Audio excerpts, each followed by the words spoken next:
ವೀಕ್ಷಕರೇ, ರಾಜ್ಯ ಸರ್ಕಾರದ ಪಂಚ ಗ್ಯಾರಂಟಿಗಳಲ್ಲಿ ಗೃಹ ಜ್ಯೋತಿಯೂ ಸೇರಿದೆ. ಹಾಗಾಗಿಯೇ ಬಹುತೇಕರ ವಿದ್ಯುತ್ ಬಿಲ್ ಪಾವತಿಸಬೇಕಾದ ಅಗತ್ಯವಿಲ್ಲ. ಆದರೆ ಒಂದು ವೇಳೆ ನಿಗದಿತ ದರಕ್ಕಿಂತ ಹೆಚ್ಚು ವಿದ್ಯುತ್ ಬಿಲ್ ಬಂದರೆ ಸಾರ್ವಜನಿಕರು ಪಾವತಿಸಬೇಕಾಗಿದೆ.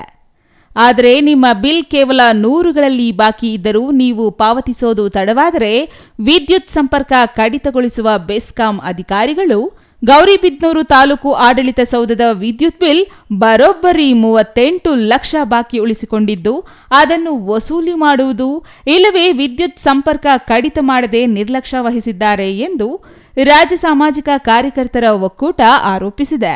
ಚಿಕ್ಕಬಳ್ಳಾಪುರದ ಪತ್ರಕರ್ತರ ಭವನದಲ್ಲಿ ಇಂದು ನಡೆದ ಸುದ್ದಿಗೋಷ್ಠಿಯಲ್ಲಿ ಮಾತನಾಡಿದ ರಾಜ್ಯ ಸಾಮಾಜಿಕ ಕಾರ್ಯಕರ್ತರ ಒಕ್ಕೂಟದ ಪದಾಧಿಕಾರಿಗಳು, ತಾಲೂಕು ಆಡಳಿತ ಸೌಧದ ವಿದ್ಯುತ್ ಬಿಲ್ ಬಾಕಿ ಉಳಿಸಿಕೊಂಡಿದ್ದರೂ ಯಾವುದೇ ಕ್ರಮ ವಹಿಸದೆ ನಿರ್ಲಕ್ಷ್ಯ ವಹಿಸಿದ್ದಾರೆ. ಅವರಿಗೆ ಮಾನ ಮರ್ಯಾದೆ ಇದ್ದರೆ ಕೂಡಲೇ ವಿದ್ಯುತ್ ಬಿಲ್ ವಸೂಲಿ ಮಾಡಲಿ, ಇಲ್ಲವೇ ವಿದ್ಯುತ್ ಸಂಪರ್ಕ ಕಡಿತ ಮಾಡುವಂತೆ ಒತ್ತಾಯಿಸಿದರು. ಗೌರಿಬಿದನೂರು ವ್ಯಾಪ್ತಿಯ ಬೆಸ್ಕಾಂನವರು ಬಡ ಸಾಮಾನ್ಯ ಜನರಿಗೆ ಒಂದು ನ್ಯಾಯ, ಸರ್ಕಾರಿ ಕಚೇರಿಗಳಿಗೆ ಮತ್ತೊಂದು ನ್ಯಾಯ ಮಾಡುತ್ತಿದ್ದಾರೆ ಎಂದು ಆರೋಪಿಸಿದರು.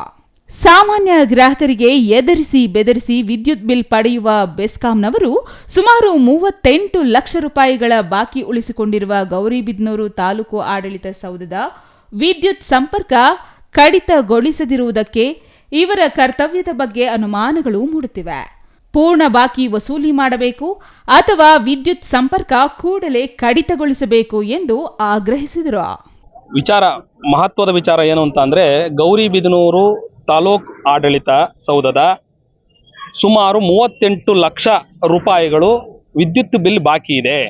ಅದನ್ನ ಪೂರ್ಣ ಪ್ರಮಾಣದಲ್ಲಿ ಜಿಲ್ಲಾಡಳಿತ ಮತ್ತೆ ಬೆಸ್ಕಾಂನವರು ಅದನ್ನ ಪಾವತಿಗೊಳಿಸ್ಕೋಬೇಕು, ಅದನ್ನ ಕಟ್ಟಿಸ್ಕೋಬೇಕು, ಇಲ್ವಾ ಸಂಪರ್ಕವನ್ನ ಕಡಿತಗೊಳಿಸಬೇಕು. ನಮ್ಮ ಮುಖ್ಯ ಉದ್ದೇಶ ಇಷ್ಟೇ ಸರ್. ಮತ್ತೆ ಸೊ ಸಂಪರ್ಕವನ್ನು ಅದು ಸಾರ್ವಜನಿಕರಿಗಾಗಿರ್ತಕ್ಕಂಥ ಕಚೇರಿ ಅಲ್ಲ ಸರ್?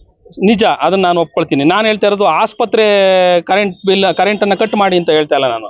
ಸಾರ್ವಜನಿಕ ಅಂತ ಅಂದ್ರೆ ಆಸ್ಪತ್ರೆ ಏನಿದೆ ಈಗ, ಅದು ತುರ್ತು. ತಾಲೂಕು ಆಡಳಿತ ಸೌಧ ಏನು ತುರ್ತು ಏನಲ್ಲ. ನಾವು ದಿನಗಟ್ಟಲೆ ಕರೆಂಟ್ ಇಲ್ದೇ ಇರೋದು ನೋಡಿದೀವಿ. ನೀವು ಸಾರ್ವಜನಿಕರು ನಾವು ಸರ್ಕಾರಿ ಕಚೇರಿಗಳಿಗೆ ಹೋದಾಗ ಕರೆಂಟ್ ಇಲ್ಲ ಅನ್ನೋದೇ ಗೊತ್ತಲ್ಲ ನಿಮ್ಗೆ.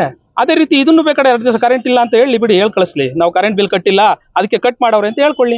ಈಗ ಬೆಸ್ಕಾಂ ಈ ತರದ ಒಂದು ಬಿಹೇವಿಯರ್ಗೆ ನೀವು ನಿರ್ಲಕ್ಷ್ಯ, ನಿಜವಾಗ್ಲೂ ಹೇಳ್ತೀನಿ ನಾನು, ನಿಜವಾಗ್ಲೂ ಹೇಳ್ತೀನಿ ಕೇಳ್ರಿ. ಬೆಸ್ಕಾಂ ಅನ್ನೋದು ನಿಗಮ.